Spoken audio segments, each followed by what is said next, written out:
She thanked another man at her birthday party. I took back my gift and walked out. 3 days later, our son collapsed. The blood test that saved his life destroyed mine. That's when I realized the woman I'd built everything for had been playing a game I didn't even know existed. My name is Elliot Bancroft. I'm 40 years old, and I've spent the last 12 years building a reputation as one of Seattle's most trusted independent financial consultants. My clients are the kind of people who don't ask how much something costs because they already know they can afford it. Tech executives, real estate moguls, a couple of minor celebrities. I'd worked my tail off to get there, and I'd done it with integrity. That word meant something to me. Used to, anyway.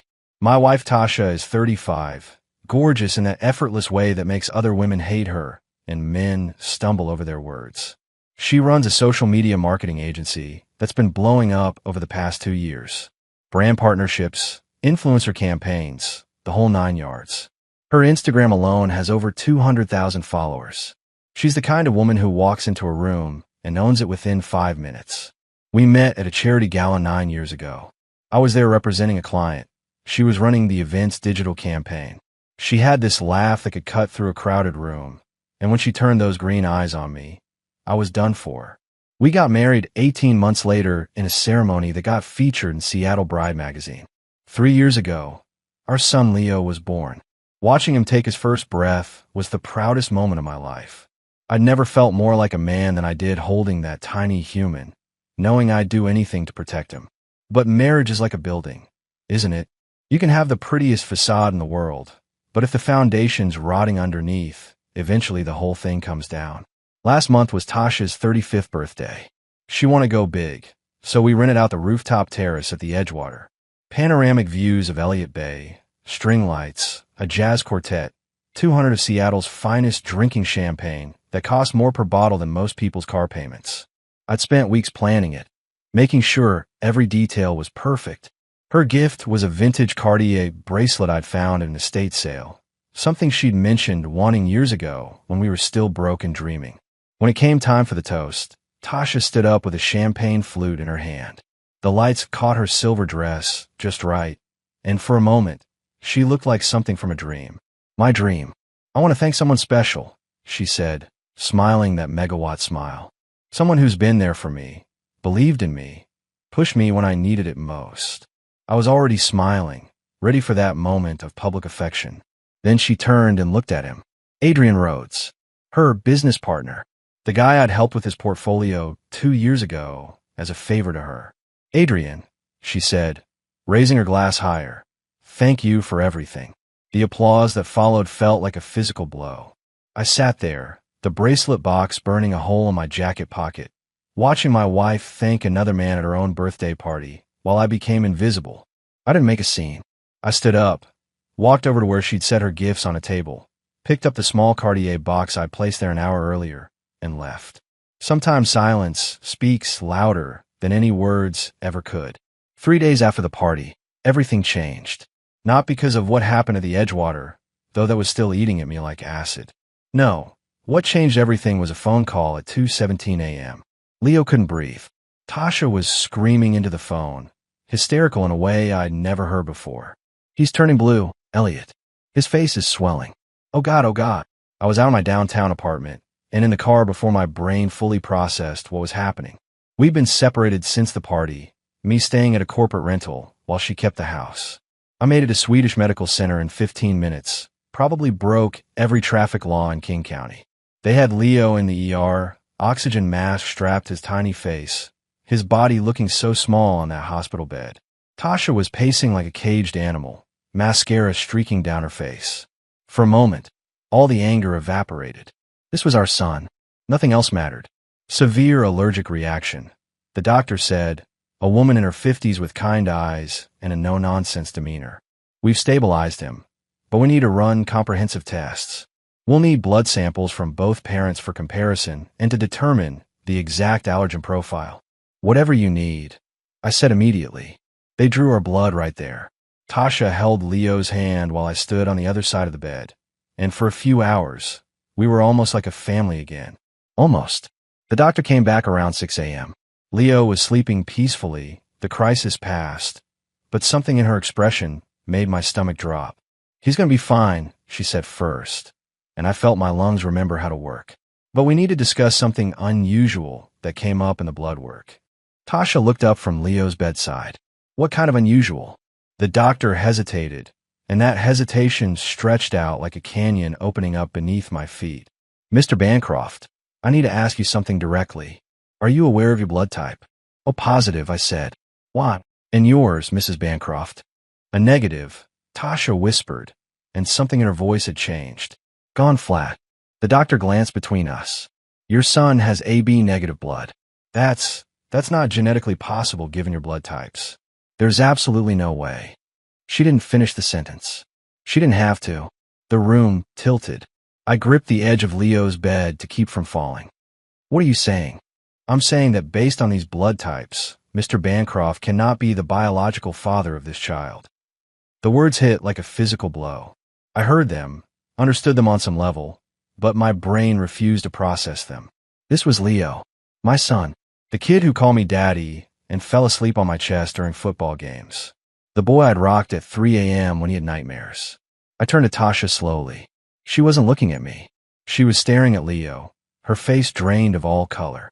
Tasha, my voice came out strangled. Look at me. I need to make a call, she said abruptly, standing up. I need some air. Don't you dare walk away from me right now. But she was already moving toward the door, and I realized with horrifying clarity that she wasn't surprised. She'd known. Maybe not about the blood type specifically, but she'd known there was a possibility. Known and said nothing while I changed diapers and paid for daycare and planned for his college fund. Mrs. Bancroft, I really think we should discuss. The doctor started. I'll be right back, Tasha interrupted, her voice shaking. She pushed through the door and disappeared into the hallway. I stood there in that hospital room, watching my son sleep peacefully, and felt my entire world fracture into pieces. The doctor was saying something about genetic testing and counseling services, but I couldn't hear her over the roaring in my ears. Leo stirred, made a small sound, and my hand moved automatically to smooth his hair back. The gesture I'd done 1,000 times before. Only now everything was different. Or maybe nothing was different. Maybe I'd just been living in a lie so complete that reality itself had to break before I could see it. I didn't chase Tasha down the hospital corridor. Instead, I stood there with Leo sleeping peacefully in front of me, and I made a decision. A cold, calculated one. The kind you make when emotion would only cloud what needs to be done. I pulled out my phone and called my attorney, Richard Walsh. We'd done business together for years, handled estate planning for several of my clients. It was 6:30 a.m., but Rich answered on the third ring. Elliot, everything okay? I need a paternity test. Confidential. Fast as possible. My voice was steady, mechanical, and I need you to recommend a private investigator. The best one you know. There was a pause. What's going on? Just had some interesting news at the hospital. Turns out blood types don't lie, even when people do. Jesus. Okay, I know a guy. Former FBI. Discreet as they come. I'll text you his contact in 5 minutes. Thanks, Rich. And one more thing. Start preparing divorce paperwork. Don't file yet. Just have it ready. When Tasha finally came back 20 minutes later, her eyes were red but dry. She composed herself, put the mask back on, but I could see the calculation happening behind those green eyes. She was figuring out her next move. Elliot, we need to talk, she started. Not here. I kept my voice low, controlled. Not in front of Leo. He's asleep. I don't care. We're going to the cafeteria. Now. She followed me down 2 floors. The cafeteria was nearly empty, just a few exhausted-looking residents grabbing coffee between shifts. We sat in a corner booth, and I waited. Let her speak first. Let her dig her own grave. I can explain, she said finally. Then explain. Tell me why my son isn't my son. She flinched at the word my, and I felt a savage satisfaction in that. It was a mistake. One time, I was confused. We were fighting and... Don't. I held up a hand. Don't insult me by pretending this was some drunken accident. One time doesn't explain why you let me believe for 3 years that Leo was mine. He is yours. Her voice rose, and a resident glanced over. She lowered it again. You're the only father he's ever known. Biology doesn't change that. Biology changes everything. It changes every diaper I changed at 3 a.m. Every nightmare I comforted him through. Every dollar in his college fund. You turned my love for that boy into a weapon against me. That's not fair. Fair. I leaned forward. You want to talk about fair? How about the fact that I've been raising another man's child while you paraded around Seattle playing the perfect wife and mother? How about the fact that you thanked your business partner, your affair partner, at your own birthday party, while I sat there like an idiot? Her face went white. Adrian and I, we're not. Save it. I'm getting a paternity test. A legal one that'll hold up in court. And depending on what else I find, you might want to start thinking about getting your own attorney. You're going to use Leo as a pawn? Really, Elliot? That's the kind of man you are. I stood up slowly, looking down at her. I'm the kind of man who spent 3 years being a father to a child who deserved one. But I'm also the kind of man who doesn't let betrayal slide just because it comes wrapped in a pretty package. You wanted to play games? Fine. But understand this. I don't lose games. I end them. I walked away, leaving her sitting there with her practiced tears and her hollow explanations. The PI's name was Thomas Grant. By noon, he'd already started surveillance on Tasha and Adrian. By the end of the week, I'd have my paternity results. And by the end of the month, I'd know exactly how deep this rabbit hole went. Because if there's one thing I learned building my career, it's this. Information is power. And I was about to become very, very powerful. Derek Fisher showed up at my apartment that evening unannounced. We'd been friends since freshman year at UW, roommates for 3 years, best man at each other's weddings. He was one of maybe 5 people I trust with my life. The look on his face when I opened the door told me he already knew something. You look like hell, he said, pushing past me with a 6-pack of beer. Thanks for the observation. We sat on my rental's sad excuse for a balcony, looking out over downtown Seattle. The Space Needle glowed in the distance. All those tourists up there thinking Seattle was romantic. They didn't know anything. Derek cracked a beer, handed it to me. Heard about Leo. Is he okay? Physically? Yeah. The rest of it. I took a long drink. That's more complicated. Elliot, man, I need to tell you something. And you're going to hate me for not telling you sooner. My stomach dropped. What? Derek's jaw worked like he was chewing broken glass. 8 months ago, I saw something. Tasha and some guy, having lunch at Canlis. I thought maybe it was a business thing, but the way they were sitting, the way she was leaning in, he shook his head. It didn't look like business. Why didn't you tell me? I tried to. His voice broke. I came by her office the next day, ready to lay it all out. But Tasha was there. She was picking you up for lunch, and you two were laughing about something, and I chickened out. I want to be angry. Part of me was. But I could hear the guilt eating at him. That's not all, is it? Derek set his beer down, leaned forward with his elbows on his knees. 2 weeks later, Tasha showed up at my place. You were in San Francisco for that tech conference. She said she wanted to talk about what I'd seen. And she told me she knew I'd spotted her with Adrian. Said it was innocent, but admitted it looked bad. Then he stopped, his hands shaking slightly. Man, this is going to sound insane. Just say it. She came on to me. Hard. Said if I was going to tell you about Adrian, she might as well give me something worth talking about. Derek looked at me, his eyes hollow. I told her to get the hell out. But Elliot, she recorded it. The whole conversation. Took her phone out after I rejected her, and said she'd tell you I tried to force myself on her if I breathed a word about Adrian. The beer in my hand suddenly felt very heavy. She blackmailed you. She showed me the video. The angle makes it look like I was the one coming on her. My hand on the doorframe could be me blocking her exit.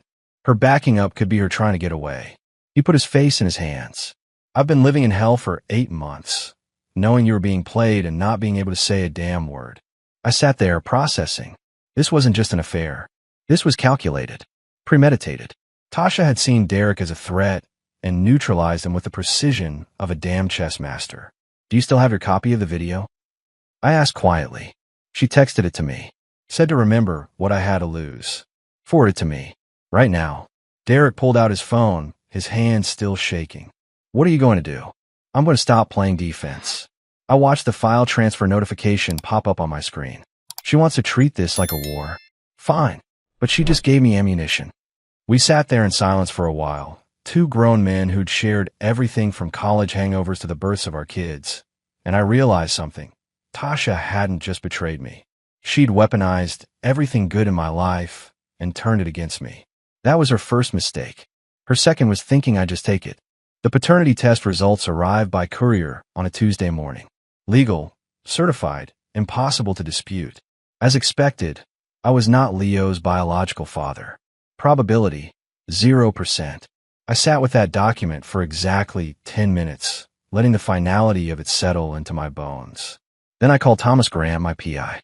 I need you to run a DNA comparison, I said. I'm sending you a sample I collected from Adrian Rhodes' car. Already on it, Thomas replied. But Elliot, there's something you should see first. Can you meet me in my office in an hour? His office was in a nondescript building in Fremont, the kind of place you'd walk past 100 times without noticing. Thomas was ex-FBI, mid-50s, with the kind of face that blended into any crowd. Perfect for his line of work. He slid a manila folder across his desk. That's 2 weeks of surveillance on your wife and Adrian Rhodes. And brother, this is messier than you think. I opened the folder. Photos of Tasha and Adrian at restaurants, entering hotels, leaving her agency office together late at night. Standard affair documentation. But Thomas was watching me with an expression that said the worst was coming. Adrian Rhodes isn't the father either, he said bluntly. My hand froze halfway to turning a page. What? I managed to get a DNA sample from Rhodes. Coffee cup he left at a Starbucks. Ran it against Leo's hospital blood work that you provided. Thomas leaned back in his chair. He's not a match. Not even close. The room tilted slightly. Then who? That's where it gets interesting.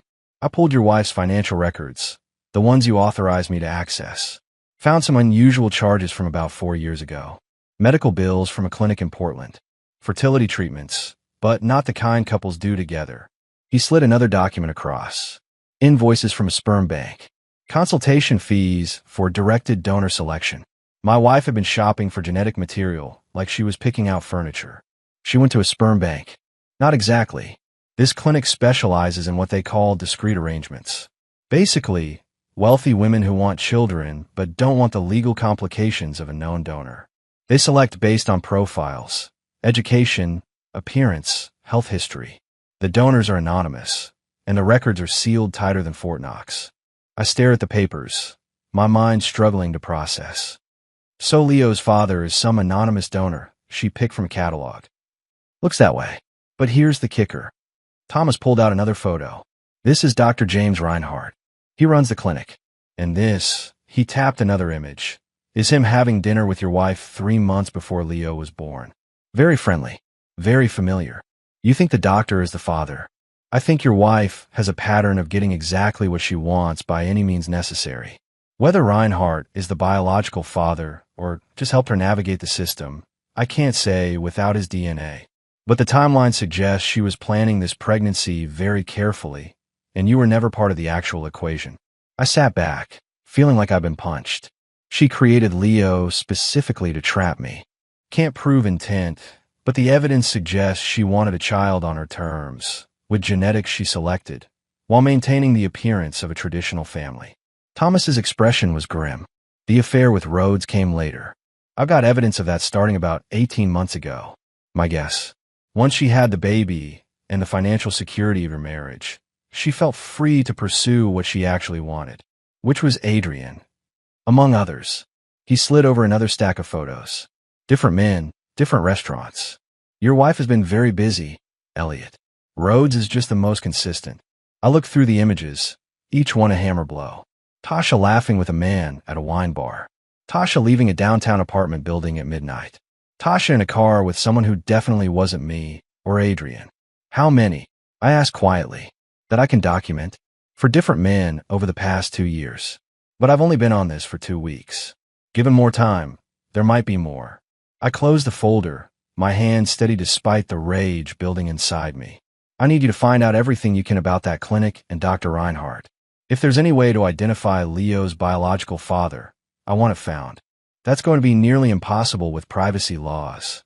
I don't care about impossible. I care about the truth. I stood up, straightening my jacket. And Thomas, I need you to document everything. Every affair, every lie, every manipulation. Build me a case so airtight that when this goes to court, she won't have anywhere to hide. What about Leo? Thomas asked. You know, a judge might still order you to pay support, given that you're on the birth certificate and have established paternity through care and provision. I know, and I'll deal with that if it comes. I headed for the door, then paused. But I'm not going to let her use that boy as a weapon against me anymore. She wanted to play games with people's lives? Fine. But she just lost the only person who was playing fair. 3 days later, I got a call from James Thornton, one of my oldest clients. He ran a tech startup worth about $50 million, and I'd been managing his personal investments for 6 years. Elliot, we need to talk. In person. Now. His tone set off alarm bells. What's wrong? Just get here. My office. 20 minutes. I made it in 15. James was pacing his corner office like a caged animal, his usually calm demeanor shattered. He shoved a printed email across his desk at me. Explain this. The email was professional, well-written, and completely devastating. It claimed I'd been accepting kickbacks from investment firms, steering clients toward funds that paid me under the table, and falsifying documentation to hide my tracks. The sender was anonymous, but the details were specific enough to sound credible. This is a lie, I said immediately. Every single word. I know that. James ran a hand through his hair. I've known you for 6 years, Elliot. I know your reputation. But I'm not the only one who got this email.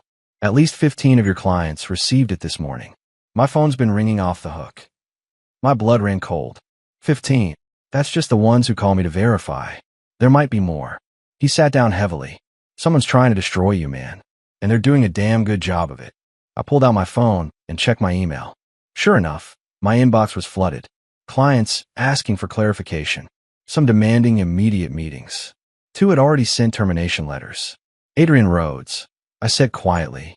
Your wife's business partner? Why would he? James stopped, understanding dawning. Oh hell. He's also her affair partner. And apparently, he's decided that ruining my marriage wasn't enough. I scrolled through the emails, my jaw clenching. He wants to destroy my livelihood too. Can you prove he sent these? Not yet, but I will. I stood up. James, I need you to do me a favor. Send out an email to anyone else you know who might have received this. Tell them I'm aware of the accusations, and I'm pursuing legal action against the source. Tell them my records are open for independent audit by any CPA they choose. That's bold. That's confidence. Because every word in that email is fabricated, and an audit will prove it. I headed for the door. And James, thank you for calling me first instead of just believing it. You've earned that much. But Elliot, move fast. In this business, reputation is everything, and rumors spread faster than truth. I called Thomas Grant from my car. Adrian Rhodes just declared war. I need everything you can find on his business dealings, his finances, his emails. Everything. Already ahead of you, Thomas said. I've been monitoring his digital footprint since you hired me. And buddy, you're going to love this. Rhodes isn't exactly clean himself. He's been skimming from his own clients, hiding income from the IRS, and running what looks like a shell company in the Cayman Islands. Can you prove it? With about 2 more days of work? Absolutely. Then do it. Because I'm not just going to defend myself. I'm going to make sure everyone knows exactly who Adrian Rhodes really is. I hung up and drove straight to my office. My assistant, Jennifer, looked up with worried eyes as I walked in. Mr. Bancroft, we've had 17 calls this morning. Clients are. I know. Get me Richard Walsh on the phone, then draft an email for my approval. We're going on offense. By into business that day, I contacted every single client personally, offered full transparency, independent audits, and legal recourse if anyone felt they'd been wronged. Not a single one of them could find any evidence to support the anonymous claims because there wasn't any.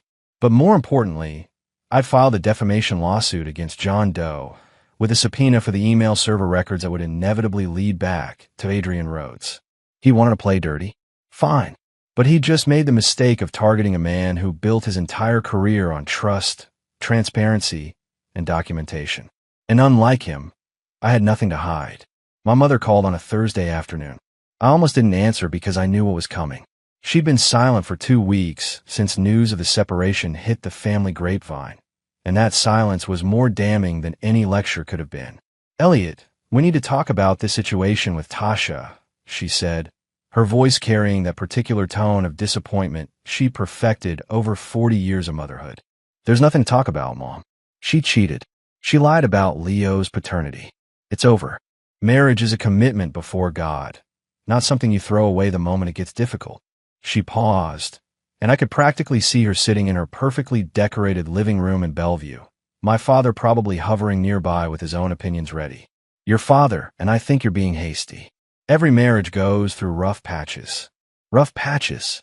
I laughed, the sound bitter even to my own ears. Mom, she let me raise another man's child for 3 years without telling me the truth. That's not a rough patch. That's betrayal on a fundamental level. That boy calls you daddy. Are you really going to abandon him because of biology? The words hit exactly where she intended. I'm not abandoning Leo, but I'm also not going to pretend that what Tasha did was acceptable just because it's uncomfortable for you to admit your daughter-in-law is a liar.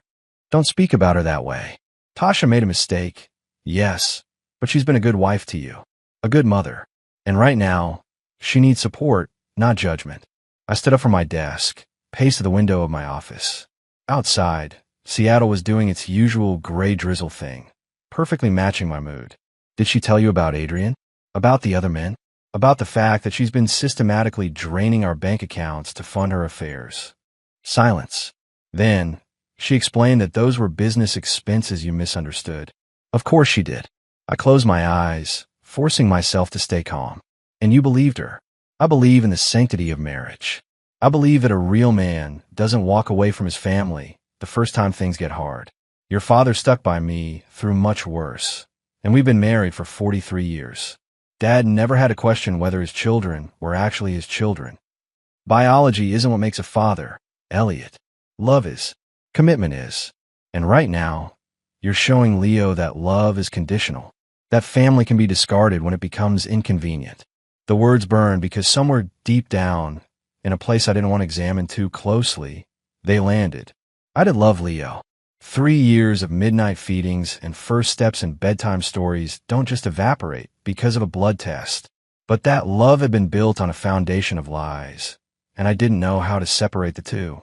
What do you want from me, Mom? I want you to think about that little boy who's going to grow up wondering why his daddy left. I want you to consider that forgiveness is a virtue, not a weakness. And I want you to be man enough to put your pride aside and save your family. My pride, the anger I've been controlling broke through. This isn't about pride. This is about being lied to, manipulated, and used. Tasha didn't make a mistake. She made a series of calculated choices over years, and every single one of them was designed to deceive me. Then be the bigger person. Show her what real love looks like. Real love doesn't require one person to be a doormat for the other's betrayal. I took a breath. I need to go. Tell Dad I'll call him later. Elliot James Bancroft. Don't you dare hang up on. I ended the call and immediately got another one. My sister Audrey. Please tell me Mom didn't just call you and take Tasha's side. Audrey said without preamble. She did. That woman is unbelievable. I heard rustling, like Audrey was moving to somewhere more private. Elliot, I need to tell you something, and you're probably going to be furious that I didn't say it sooner. My stomach dropped. What? I saw them. Tasha and Adrian. Last year, at that charity gala at the Four Seasons. You were in San Francisco meeting with clients. I was there with David for his firm's table. Audrey's voice shook. They were dancing. Not like business associates. Like lovers. And when I confronted her about it later, she told me I was mistaken. That Adrian was helping her with a surprise for your birthday. Why didn't you tell me? Because I tried, Elliot. 3 times. But every time I brought up anything negative about Tasha, you defended her so hard that I backed off.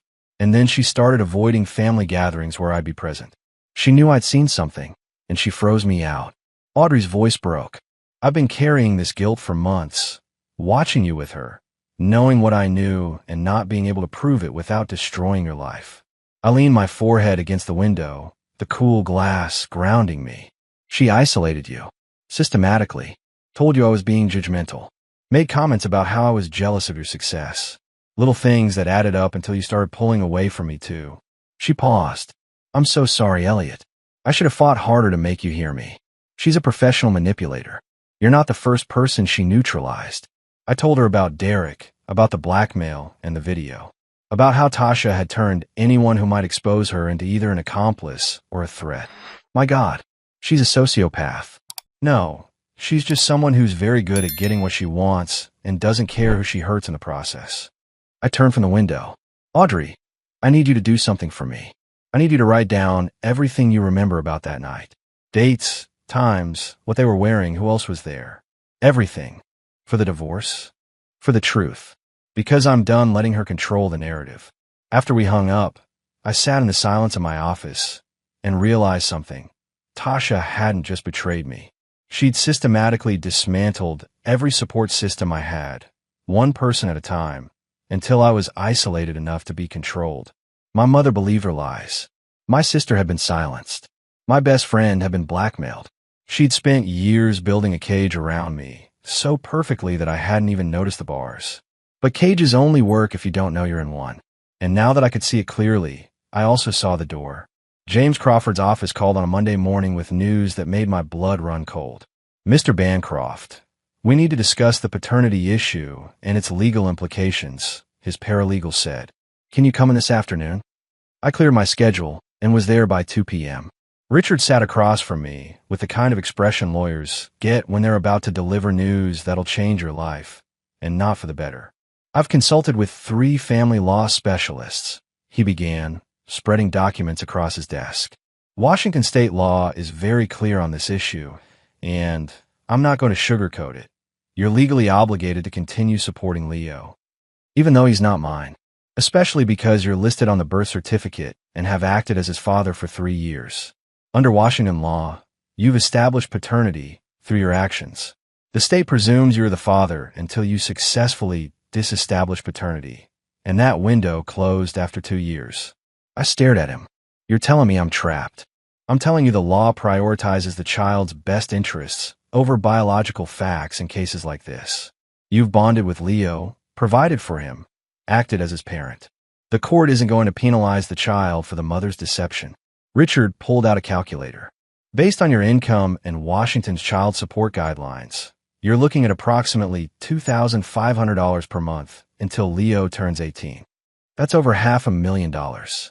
$450,000, to be exact, plus potential contributions to college expenses if Tasha pursues that through modification later. He leaned back. I know this feels unjust, Elliot, and morally, you're absolutely right to be outraged. But legally, your options are extremely limited. There has to be something we can do. We can argue for reduced support based on her fraud and misconduct. We can push for joint custody so you're not paying support while being denied access.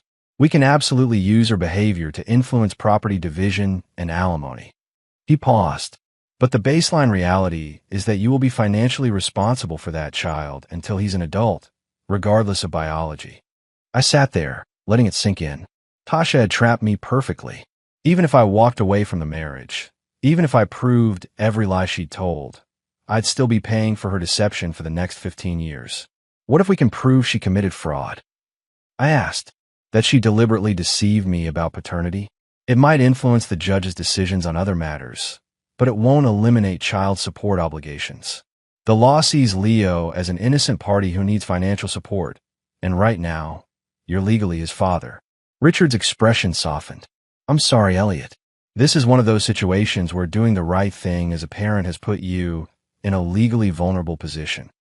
My phone buzzed. A text from Tasha. We need to talk about Leo. He's asking for you. I showed it to Richard. And so it begins. The manipulation through the kid. Do you want to see Leo? The question hit harder than it should have. Of course I wanted to see him. 3 years don't just disappear because of biology. But every interaction with Leo meant interacting with Tasha, and she knew it. She was using that bond as leverage. Yeah, I said finally. But on my terms, with my attorney present to document everything. Richard nodded. I'll draft a temporary custody arrangement proposal. We'll offer supervised visitation at a neutral location until permanent orders are established. It protects you legally while allowing you to maintain the relationship. And if she refuses, then we file for emergency custody hearing and let a judge decide. But Elliot, you need to understand something. He leaned forward. Every decision you make now will be scrutinized later. If you walk away from Leo completely, Tasha will use that to paint you as vindictive and cruel. If you fight for custody, she'll claim you're doing it to avoid support. You need to be strategic about every move. I'm paying $450,000 for a child who isn't mine, and I still have to be strategic. Welcome to family law. It's not about justice. It's about minimizing damage. I left Richard's office feeling like I'd been punched in the gut. The legal system that was supposed to protect people had instead created a scenario where Tasha's lies were rewarded and my years of devoted fatherhood had become a financial prison. My phone rang. Thomas Grant, my PI. "I've got something on Adrian Road you're going to want to hear," he said. "Turns out he's not just stealing your wife. He's been stealing from his own company. I've got evidence of embezzlement dating back 3 years. We're talking about $200,000 in misappropriated funds." A cold smile spread across my face. "Can you prove it?" "Financial records don't lie. He's been smart about hiding it, but not smart enough. I've already contacted the company's CFO anonymously. They're launching an internal investigation as we speak." "Good. Let them eat each other. Because if I was going to be trapped in this nightmare for the next 15 years, I was damn sure going to make certain Tasha and Adrian paid for putting me here. My father died on a Wednesday morning. Massive heart attack, gone before the paramedics arrived. He was 68, still healthy enough to play golf twice a week, and the shock of it left me numb for days. The funeral was surreal. Tasha showed up with Leo, playing the grieving daughter-in-law to perfection. She kept her distance from me, but made sure everyone saw her comforting my mother, saw Leo placing flowers on the casket. It was a performance, and she played it flawlessly. I didn't have the energy to fight her. Not then. I was too busy trying to process the fact that the man who'd taught me to ride a bike and throw a baseball was gone. 2 weeks later, Richard Walsh called me into his office for the reading of the will. My mother was there, my sister Audrey, and to my surprise, Tasha, sitting beside my mother like she belonged there. "Your father updated his will 6 months ago," Richard began, his expression carefully neutral. "The changes are significant." He distributed copies, and I scanned down to the relevant section. Then I read it again because it couldn't possibly say what I thought it said. The house in Bellevue, worth approximately $850,000. My father's investment portfolio, another $600,000. His life insurance policy, $400,000. All of it, every single dollar, left in trust for Leo Bancroft, with Tasha named as trustee until Leo's 18th birthday. "What?" The word came out strangled. Richard's voice was carefully controlled. "Your father established an irrevocable trust for his grandson. Tasha will manage the assets until Leo reaches majority. That's nearly $2 million, I said, my voice rising. "Left to a child who isn't even his biological grandson, managed by a woman who's been lying to all of us for years." My mother's face was stone. "Your father wanted to ensure Leo's future was secure.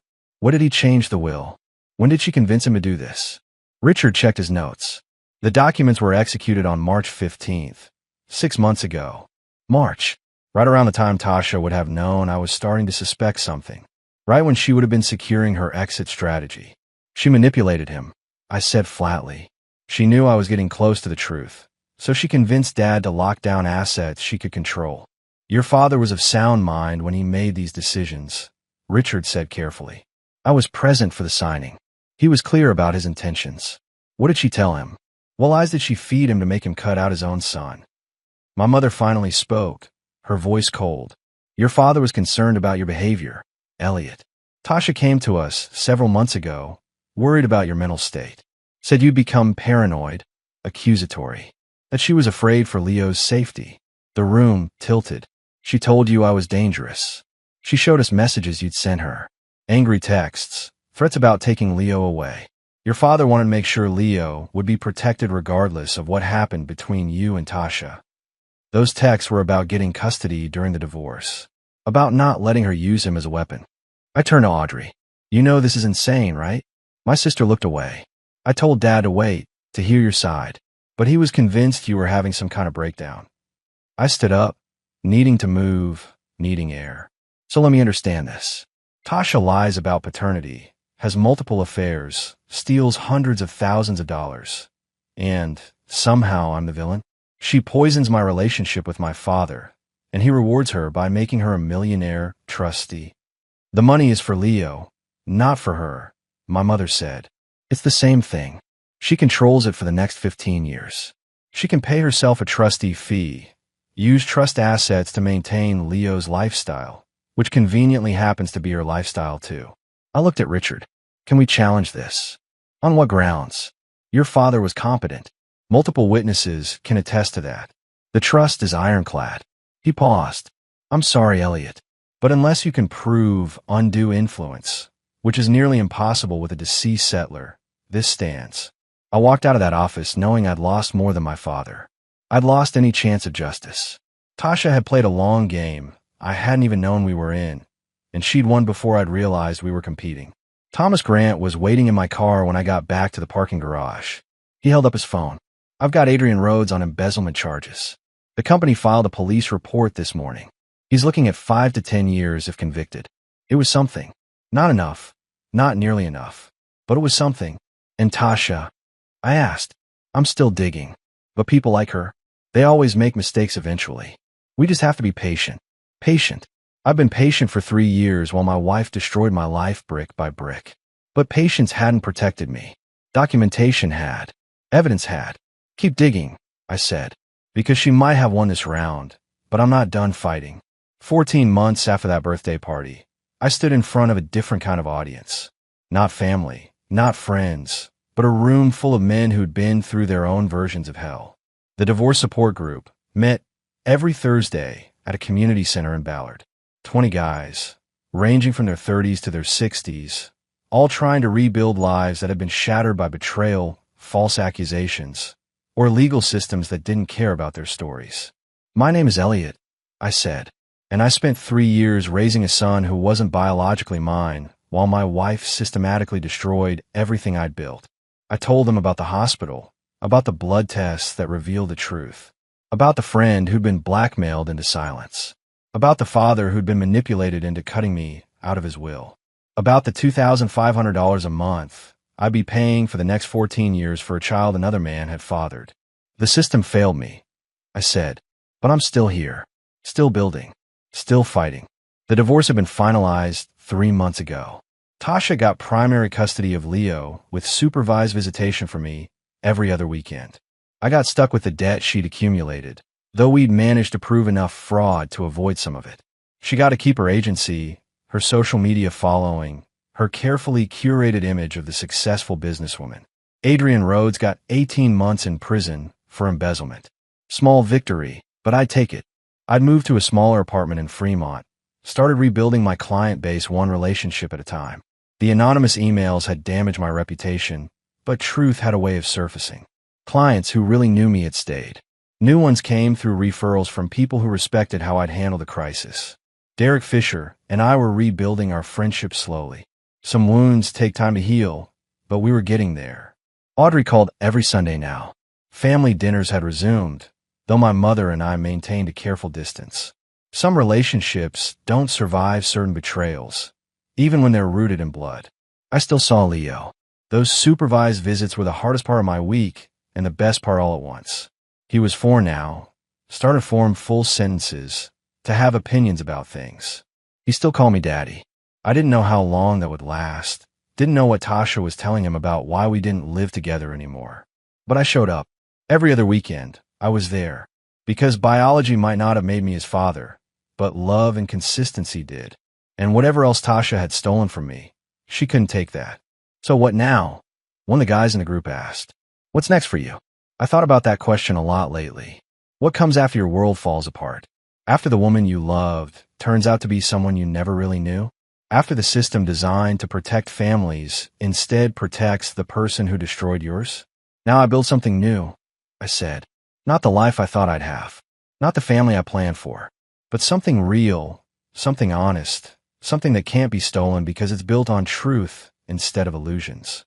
I'd started a blog, anonymous like so many others but honest. Stories about navigating divorce, about paternity fraud, about rebuilding after betrayal. Men reached out daily, sharing their own stories, finding community in shared pain.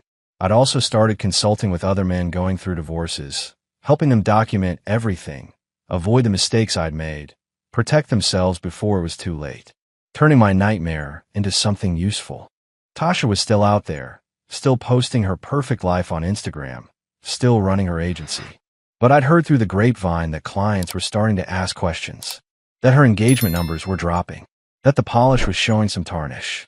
Karma works slowly sometimes. but works.